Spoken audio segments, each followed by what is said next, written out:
They're on. Jay, is it possible to just try one thing with the mics here? You want to just do the first two lines? I wouldn't mind doing the whole thing. I don't know if I do the whole thing. All right.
And Jay, is the left turn mic on right now? Nope. Yeah. That was the idea. Yeah. Can we try both these lights on, please?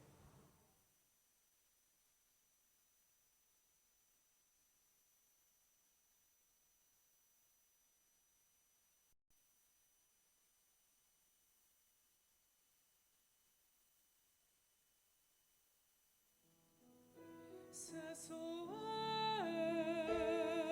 Welch, Charles Welch,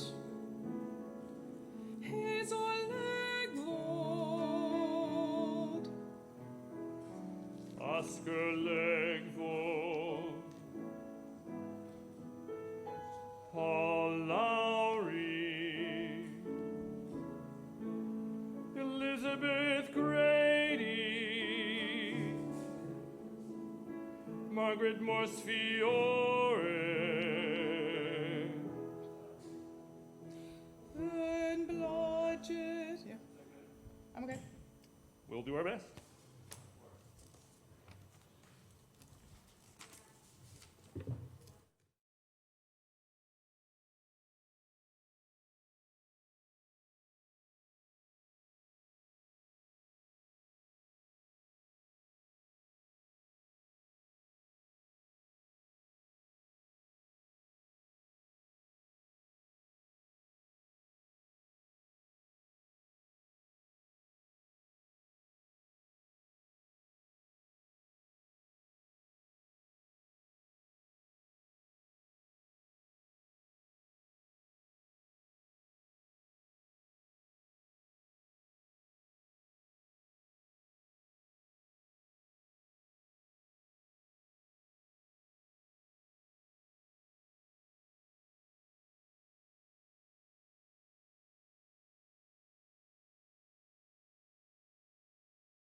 we come to this sacred space, made more sacred in this moment by the presence and attention of each and every one of us.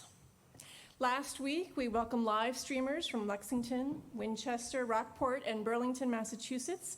I'm so glad you were there, Martin, Corey, Nancy, Patty, Amy, and Zareen. We also welcomed someone from Pittsburgh, Pennsylvania, and Long Beach, Washington. Hello, friends. If you are live streaming today, please send an email to checkingin@winchesteruu.org. Let us know who you are and where you are logging in from, and anything else on your mind. Let's start a conversation. I now invite our friends here in the sanctuary to turn towards the welcoming congregation banner and to offer your greetings to our live streaming attendees. And now those here in the sanctuary, let's turn and greet one another.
Good morning.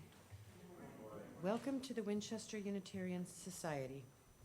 You are part of a community that welcomes all individuals, from all racial and ethnic backgrounds, of all sexual orientations and genders, with all incomes and abilities, and holding different spiritual beliefs. Whether in person or via live stream, we share this precious time and space. As a Unitarian Universalist congregation, we share not a creed, but a covenant to walk together on a journey towards spiritual growth, social transformation, and environmental responsibility. And living out these values through worship, reflection, connection, and service. We come together today to share both our joys and our deepest sorrows. Today is a special service, our annual service of remembrance. If you have brought photos or small mementos to place on our collective altar and haven't done so already, you're invited to do so when we kindle the light later in the service. At that time, as I bring candles into the pews for those who do not wish to come forward, if you would like an item placed on your behalf, please let me know. After worship, all are invited to social hour on the Bell Tower Terrace. There will be a conversation about today's service in the parlor at noon. Virtual attendees may join via the URL printed in your order of service. If you missed the announcements before the service, we encourage you to stay for a few minutes after worship when they will be displayed again. Virtual attendees may join via the URL printed on your order of service. Now I'd like to invite Mayra Rodriguez-Howard from our Social Action and Outreach Committee, who has a special announcement.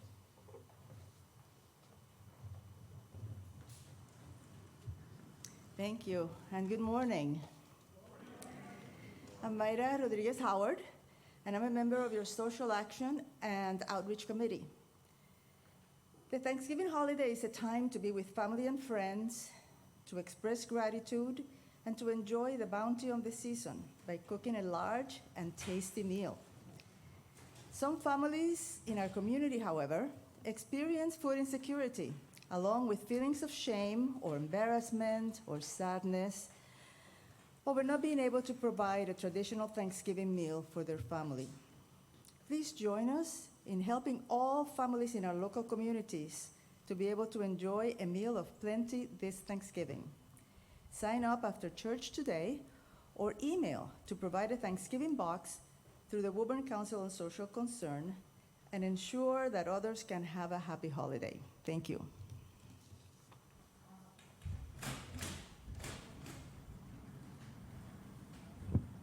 Thank you, Maida, and thank you, Deb, for the rolling example of how we can be generous.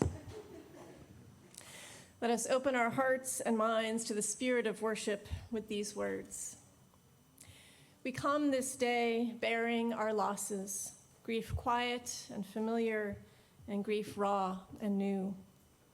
We come this day with our own stories of remembrance, joining the chorus of stories around us in this community of memory and of hope. We come this day in sorrow. We come this day in gratitude. We come this day with joyous memories. We come this day in celebration of life. Spirit of love among and beyond us, be with us in this hour. Heal our tender hearts as we remember, as we grieve, and as we give thanks for all those who, through their own lives, loved us into being.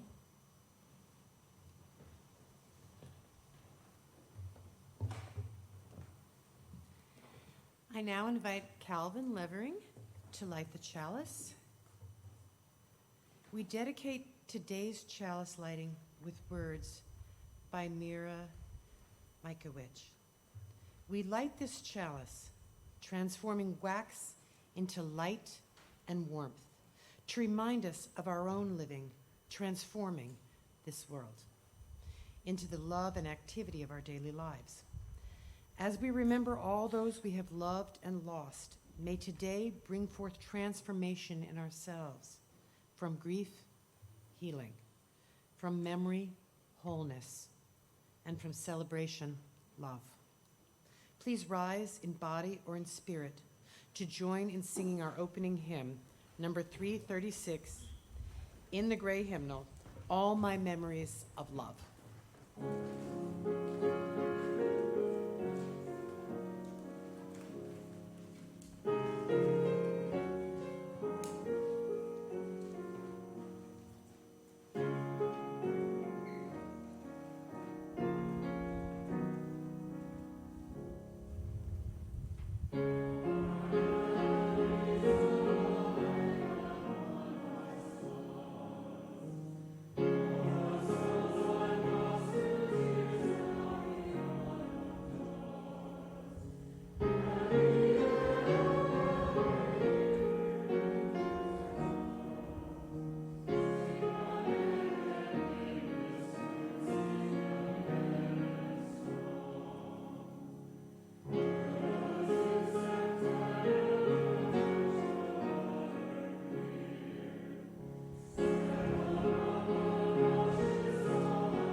I would like everyone who wishes to come forward for a story.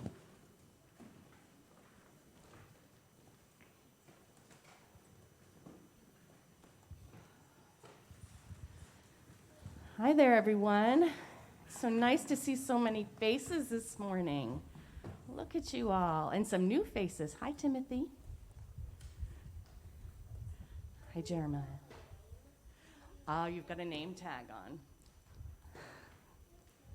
Yeah, you do. All right, so I brought some things this morning for you guys to check out. All right, so let's see.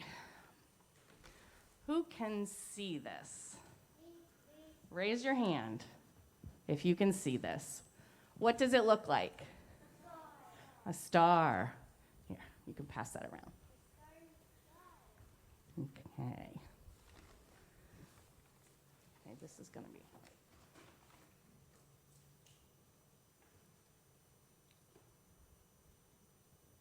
What is this?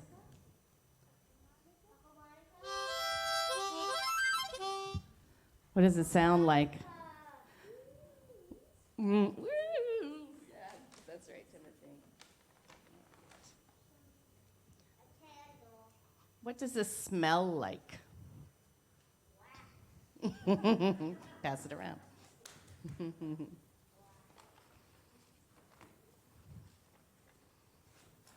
What does it smell like? Does anybody smell anything they recognize? Rose. Burning stuff. Yep. I'm going to have Riley pass out these rocks to some of the kids, and you can tell me if you have a rock, what does it feel like? Max, what does your rock feel like? Bumpy and smooth at the same time, yes. Emily?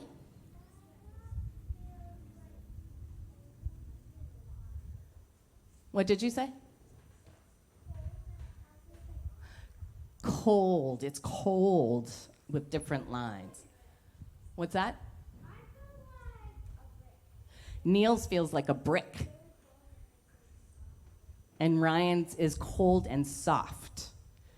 All right. So, I think that I have established that it seems you all have your 5 senses, right? Seeing, hearing, touching, tasting, and smelling. Oh, I forgot the tasting. What's this? Who knows what this tastes like? Who knows what it tastes like? You know, does anyone know what an orange tastes like? Raise your hand if you know. What's that? I can vouch that there's no chocolate inside. It is a simple orange that I bought at the grocery store. Who knows what an orange tastes like? Raise your hand. All right. Excellent. All right. So, sorry about that. Okay. So now I know that you all have your 5 senses, right? You have your sense of taste from the orange, your sense of sight from the star, hearing from the harmonica, smelling from the smelly candle, right? And touching the rocks. That's okay. We know you can do it, right? Yeah. So I wonder if there's anything. Strawberry cake, it smells like. Ryan, you got it. Okay. So I'm wondering if any of you have sensed something that you can't sense with your 5 senses. Raise your hand if you felt something that you can't see, hear, taste, touch, or smell. Yeah. Any grown-ups feel that way? Yes, lots of grown-ups. Okay. Do you remember the book that I read last week? Yeah. What's it called? The Invisible Thread. Yeah, string. Yes, The Invisible String. Sorry. And what was it about, just generally? An invisible string, right? Yes. So it's about a feeling, right? A connection that is invisible. You can't see it, hear it, touch it, taste it, smell it, but it's still real, right? So we know that there are lots of things that we can't understand with our senses. Oops, sorry, I lost my place there. There's something that, we can't explain in words. A thread, right? A string, something bigger than each of us that connects the rest of the world, right? Do you remember me talking about other religions using the word God. Yeah. And in UU, a lot of times we say the mystery some people call God, right? And in our faith tradition, we say that, and then we also say things like God sometimes, and Spirit of Life, and Timothy. Right, sometimes we say, oh my God, or oh God, right, yes. That happens a lot in my house. So, but we also say Spirit of Love. I think Reverend Heather just said Spirit of Love just before we came up here. So there's lots of words. Can anyone think of another word that we use? Light, right, yeah. All right, and so, oh, did someone have something? Timothy, sorry, what would you like to say?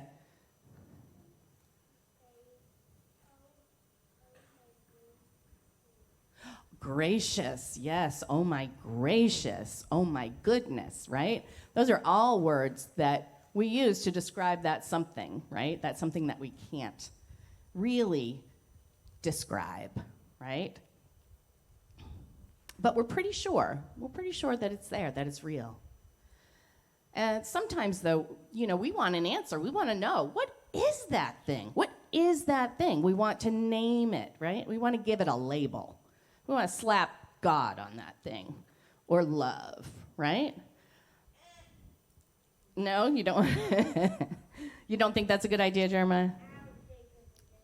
All right. Well, speaking of ideas, in Unitarian Universalism, there's an idea that we have that we think sometimes asking the question is more important than finding the answer.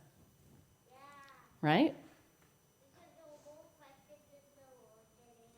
Right, so sometimes we have to be okay, or we want to be okay with not knowing, right? With the unknown or unknowable, something that you just can't know for sure. Is that an easy thing to do? To not label it, to not have to name it and just feel good about it, even though you can't really know it for sure? Is that easy? It's easy for you, Jeremiah? Well, you're lucky. Timothy, is it easy for you? No? Yeah, okay. Anybody else? Well, I find it difficult. Anybody in the audience find that easy or difficult? Hands? No? All right, we've got a mixed group here. That's pretty excellent. So yeah, I find it hard, and lots of people find it really hard, and some find it easy. But it takes practice, right? It takes a lifetime of practice to ask the question and not need the answer. And you're all, you're just starting out, right? You guys are kids. You haven't been at this practice for very long. So don't worry if you don't get it first. Try out. But try it and see if you can let that unknown rest with you. Try to understand it. Try to understand and accept that it's hard to explain. It's hard to describe. And know that without having to explain or describe it, you understand it as a mystery. It's a wonderful, heartfelt mystery that you can cherish just as it is.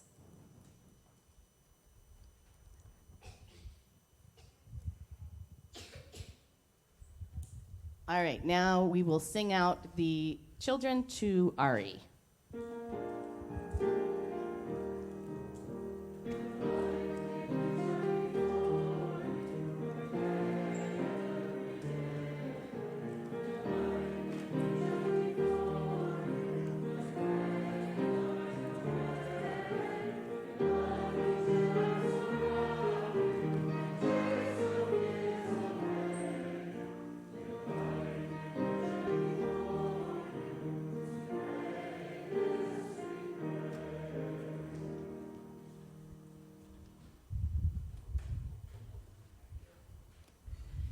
We're doing things a little out of order today.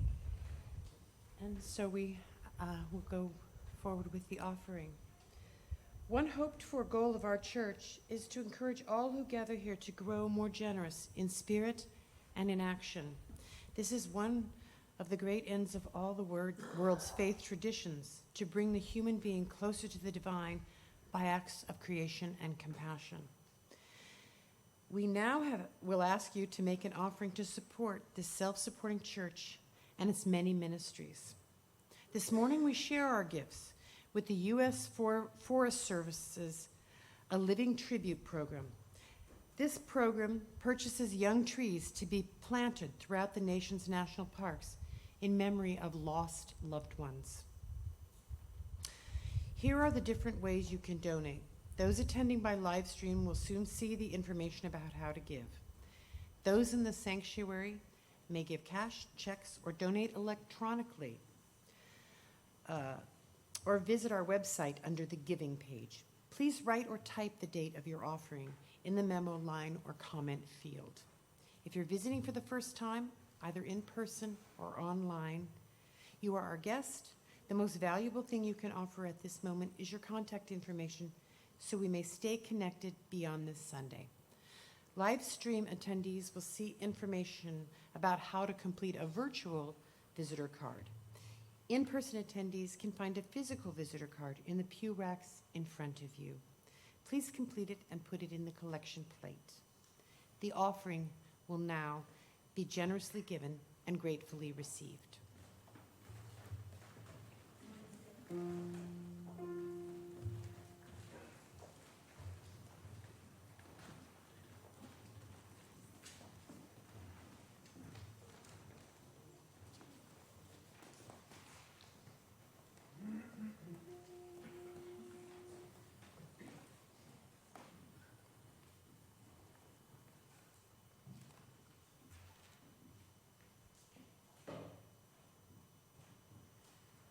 Our God,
Those who wish to do so are invited to join in the unison affirmation. We gather not for ourselves alone, but to use our common power to build the beloved community within and beyond these walls. We create and reaffirm this covenant this day to make justice flourish, to passion amidst difference, and to embody transformative love.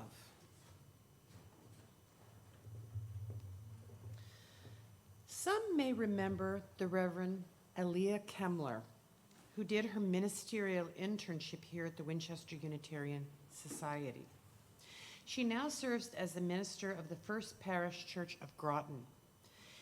In a reflection titled, "Love Does Not Disappear," she writes in part, "In the 18 years I've served as minister of my small-town congregation, I have led 96 memorial services, most for people I have loved. I didn't realize how much the deaths would hurt. The longer I stay, the deeper I love, and the more I grieve. This seems so obvious, but I was surprised by it.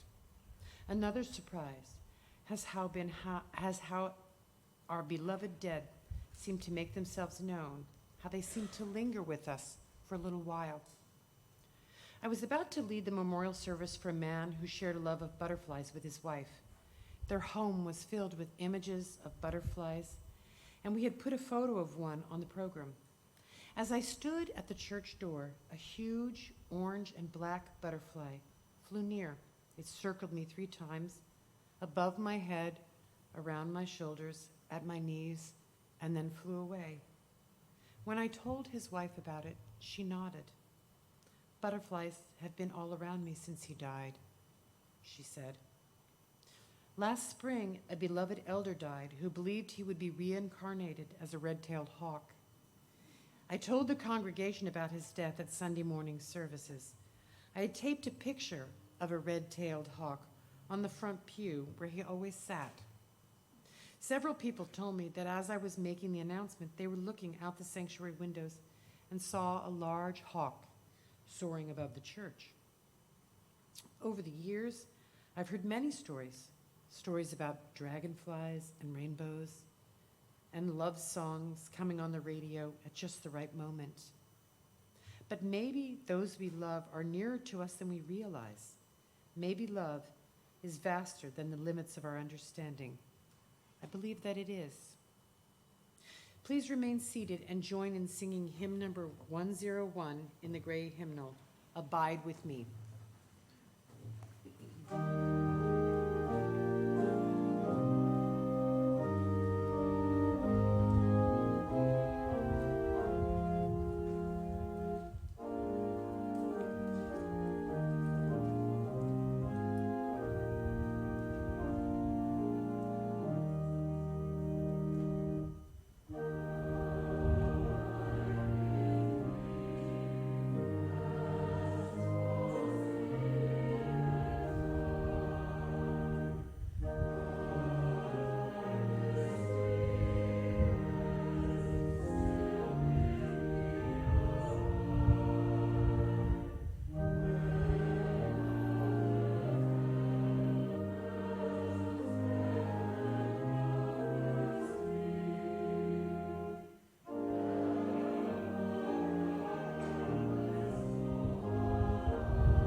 It is the glory of God to conceal a matter. To search out a matter is the glory of kings. This scripture is from Proverbs chapter 25, verse 2. It is also written in a very permanent way as a tattoo on the forearm of Steve Lamb, a member of the Spartanburg, South Carolina police force. Steve Lamb is a devout Christian. This tattoo, one of 6 lines of scripture inscribed on his body. This passage is fitting for Lamb, a man charged with investigating what happens here on the physical world. He interprets this verse from Proverbs to mean that the ways of the Spirit are mysterious, but we here in the earthly realm are called to bring greater understanding. I first learned of Steve Lamb through a podcast titled Finding Tamika by activist Erica Alexander. Through the series, we learn of the disappearance of a young Black woman, Tamika Houston, as a result of competent police work and an incompetent criminal, the arrest of her boyfriend, and subsequent discovery of her body through his confession. Finding Tamika is one of countless true crime stories, but it's also a true story of Black invisibility. If it were not for her aunt, Rebecca Howard, an accomplished public relations professional, launching a campaign to broadcast that Tamika was missing, and when the media failed to publish the story, to name their failure as evidence of ignoring Black people as victims while promoting Black people as perpetrators, no one beyond her loved ones might have known she was missing. Tips from the public eventually led to solving the crime. But when Tamika was missing, she wasn't entirely absent. Her ex-boyfriend, Terrance, had a vivid dream. In his dream, Tamika asked him for help. "Terrance," she said, "you have to find me." This mystical experience did not startle Terrance. When they were dating, Tamika spoke openly about her belief that she would die before she was 25. She could sense the forces of death gathering around her. A song would come on the radio, and she would casually say, "Terrance, that will be our song when I'm gone." Like Terrance, Tamika's best friend Zelda also saw her in her dreams. In the first dream, Tamika appeared to her in a glowing light. After they enjoyed a happy reunion, Tamika said, "Can you believe he did this to me?" She went on to say, "But I'm okay." But Terrance and Zelda were not the only ones to receive a visit from Tamika. Because Rebecca Howard's work with the media was successful, a local woman, Elaine Painter, read about Tamika's disappearance in the newspaper.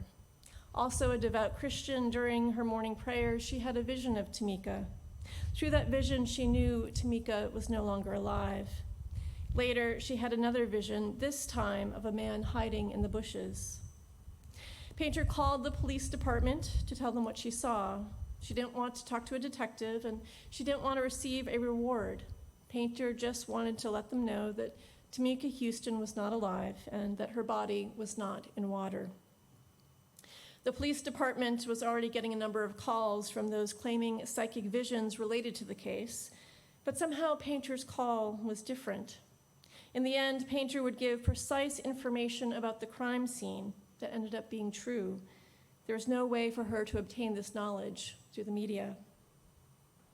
So Finding Tamika is a story about the solving of a crime, and it's a story about the ongoing need for racial justice, about how a white-centered mentality pervades so much of our world. If you haven't heard of Tamika Houston, but you've heard of Madeleine McCann, Natalie Holloway, or Gabby Petito, you understand. And it's a story about mysteries of life and death. It may be the glory of God to conceal a matter. On this side of the veil, so much is not fully understood. Last week, the day before Halloween, we reflected on the veil between life and death, and what people who are nearing the end of their lives want to know. This morning, we revisit that line between death and life to consider what we, the living, want to know about those who've gone before. In a reality where communication does not end with physical death, I invite us to consider what we might want to know through such a connection. Standing before a Unitarian Universalist congregation, I know I'm standing before some people with a healthy skepticism of psychics and the very idea of communicating with the dead. I join you in this skepticism. In one of my favorite episodes of Last Week Tonight, John Oliver shares a clip of a renowned psychic meeting with a man in a diner. The man gives her a photograph of a missing person and asks her to use her psychic abilities to find him. She soberly informs the man that the missing person is dead. However, as she leaves the restaurant, on the sidewalk, the television producers introduce her to the missing man who is sitting behind her the whole time, eating his lunch. The psychic nervously says, "How great it is that he's not missing after all." I mean, what else could she say? Today, my hope is not to prove or disprove psychic abilities. It is more with my minister's heart to listen carefully to the longing of those meeting with psychics. What are the questions we who are left behind struggle with? What do we want to know about those we love who have died? I first listened to Finding Tamika during my sabbatical. My sabbatical also included an unhealthy amount of watching Netflix.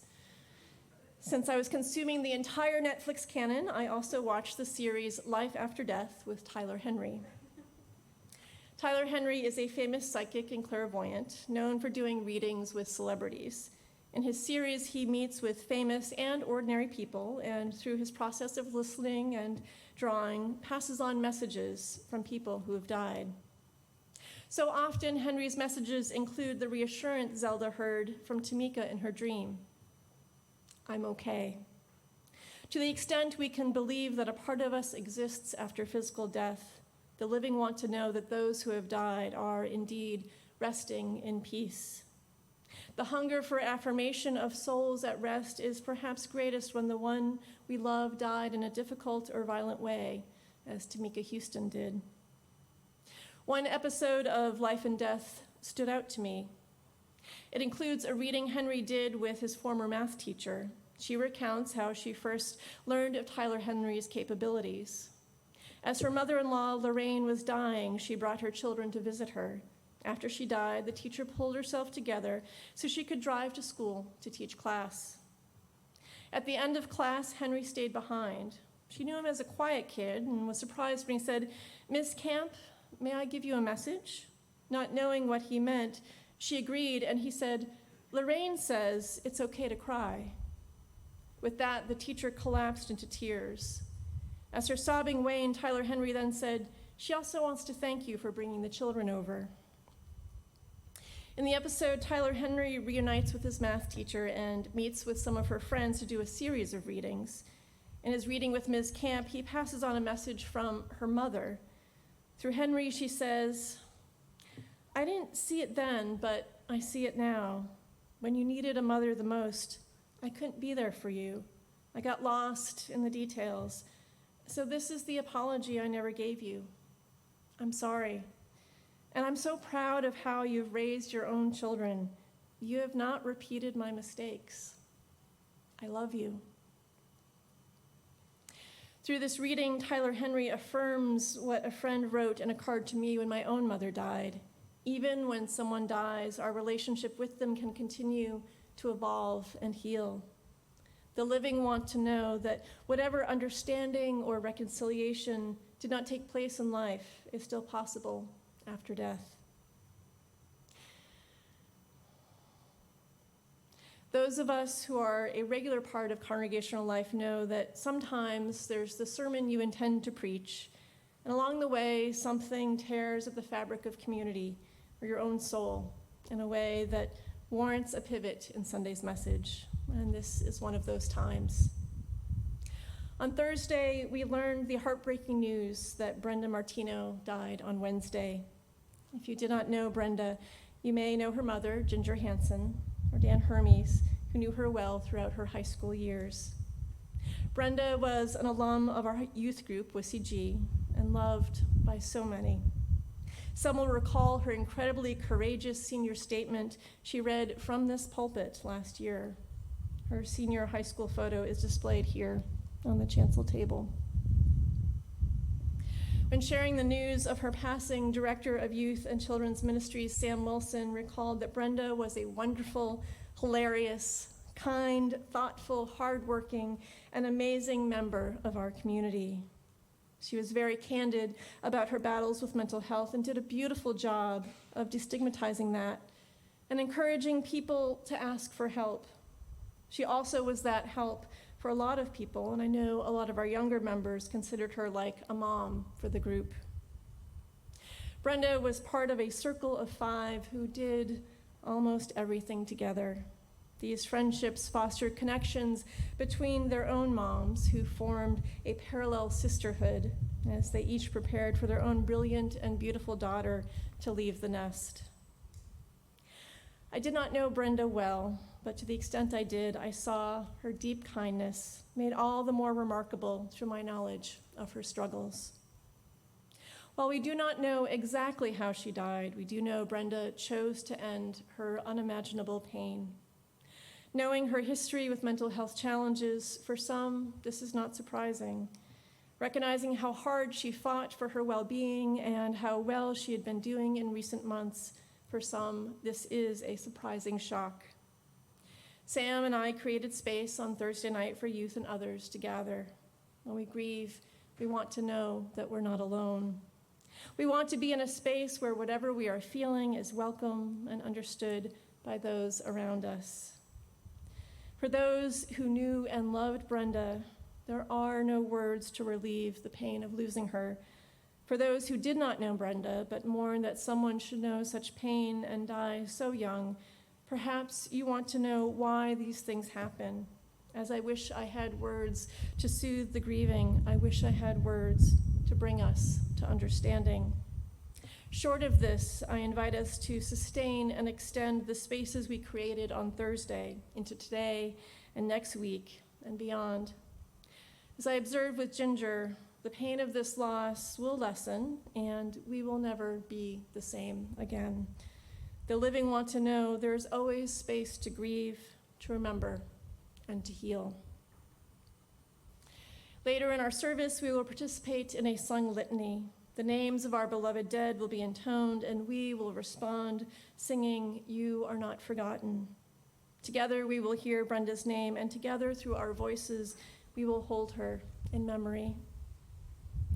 2 other names will also be invoked, Kate Spencer and Deborah Matson Champagne. Kate and Deb are college and high school friends of mine, respectively. Like Brenda, both Kate and Deb died young, and like Brenda, both Kate and Deb chose to end their suffering. Losing Deb and Kate to suicide has taught me a final lesson about what the living, what survivors of those who die by suicide want to know. We often want to know that there is something we could have done differently that might have changed the outcome. For the alternative, the understanding that there is no other conclusion possible for our loved one is often hard to accept. Feeling like a neglectful friend or family member is somehow easier than recognizing the depth and breadth of inner pain that leads one to suicide. As we are speaking of hypotheticals and alternative outcomes, there's no true way of knowing if another course of events were ever possible. But we want to know that we have some power to help our loved ones when they're hurting. How I wish this were always true.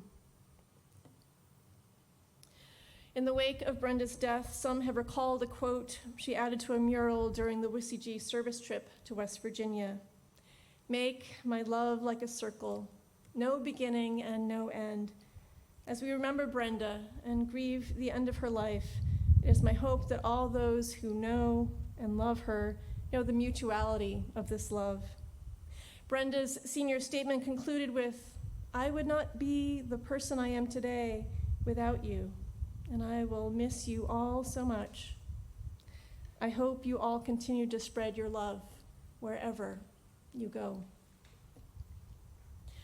As it is with all those we remember this day, it is my hope and prayer that the essence of Brenda that is never ending is at peace. It is my hope and prayer that we know that our connections with our loved ones who have died is ongoing, and our relationship with them will continue to change and grow. It is my prayer that however our loved ones have died, we can make peace with our relationship with them in life, knowing that now there is nothing more that can be said and nothing more that can be done. It is the glory of God to conceal a matter. To search out a matter is the glory of kings. We, the living, those who remember and grieve, will perhaps forever seek to understand the mysteries of death and our connection with those who are no longer with us in body. May our seeking lead us to peaceful acceptance, and may love find us at every turn.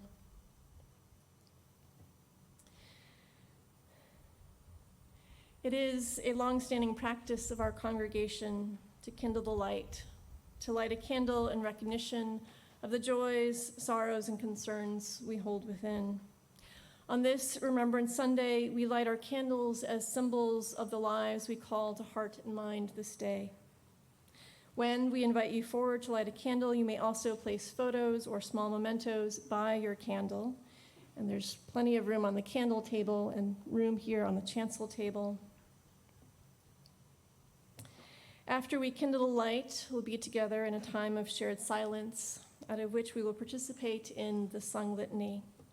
After each name is intoned, the community is invited to respond singing, "You Are Not Forgotten." But for our first candle, though, I invite Brenda's dearest friends to come forward and light the candle by her photo.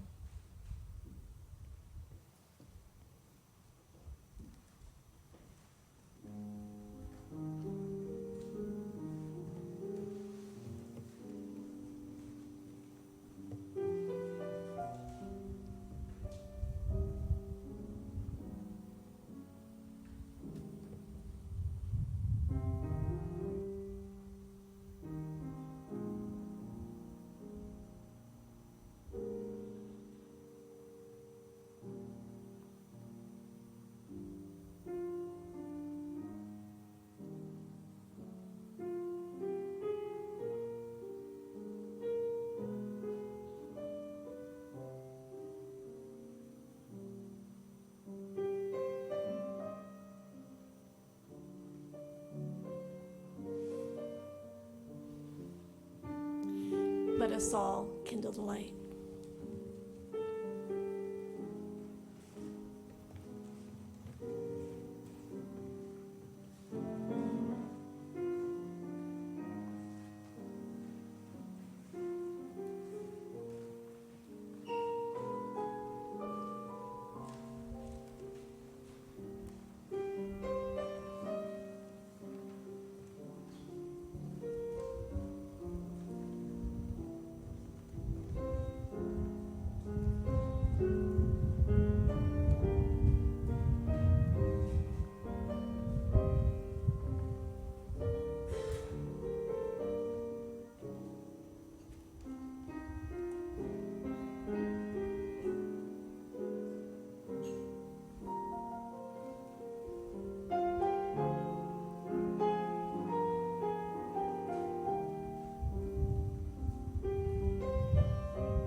Charlotte Taggart, Adrian Markham, Madeline Smith, Linda Rack, Dan Hertzog, Judy Vernelli,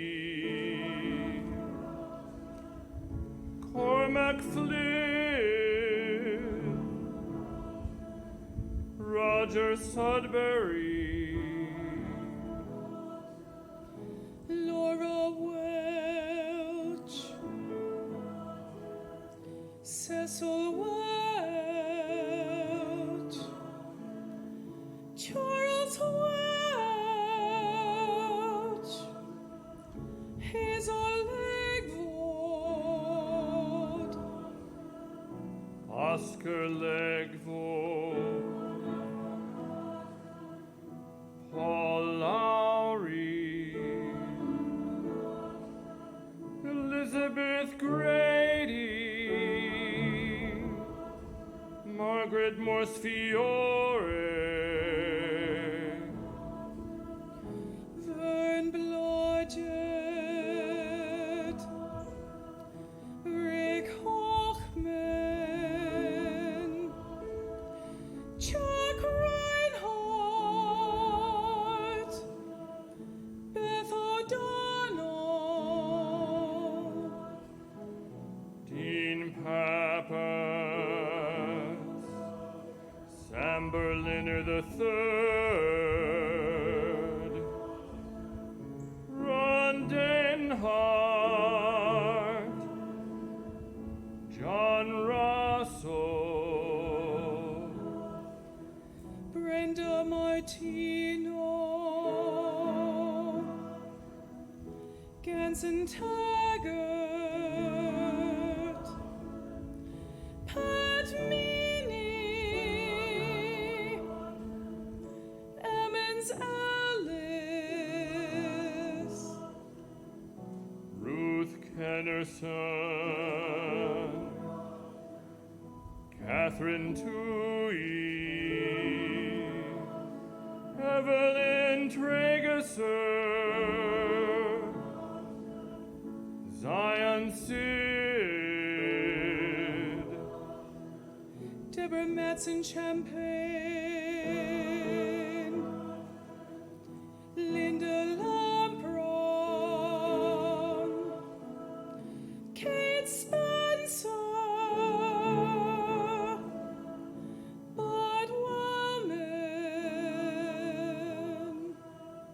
George Floyd, Breonna Taylor, Tony McDade,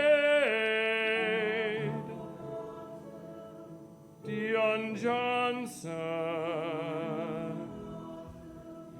Ahmed Arbery, Tamika Houston.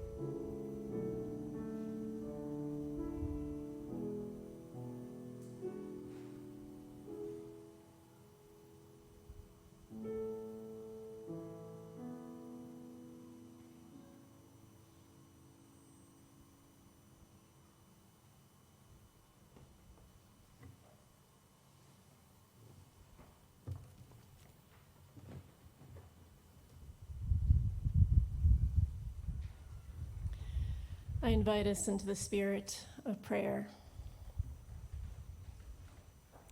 Spirit of life, spirit of love, never ending.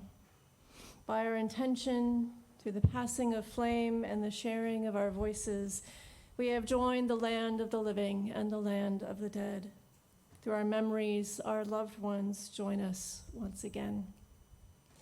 May this moment carry us beyond this day. May our bonds remain as we go forth in our work, in our joys, in our struggles, and in all our living for the time that remains for us. May those who've gone before remain with us as a blessing. May their memory and may their lives be blessed. We ask this in the name of all that is holy. Amen. We close our time together with these words by Maya Angelou. When great souls die, after a period, peace blooms. Slowly and always irregularly, spaces fill with a kind of soothing electric vibration. Our senses, restored, never to be the same, whisper to us, they existed. They existed. We can be and be better, for they existed. Go in peace. Amen.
Please join me in reciting the words printed in your order of service for extinguishing the chalice.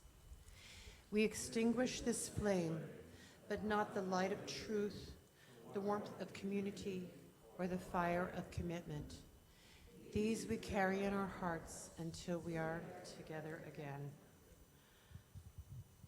Our service has ended, but our life of service continues. We hope you'll meet us out on the bell tower for some refreshments, and then again in the parlor at noon for a discussion of today's service. Thank you.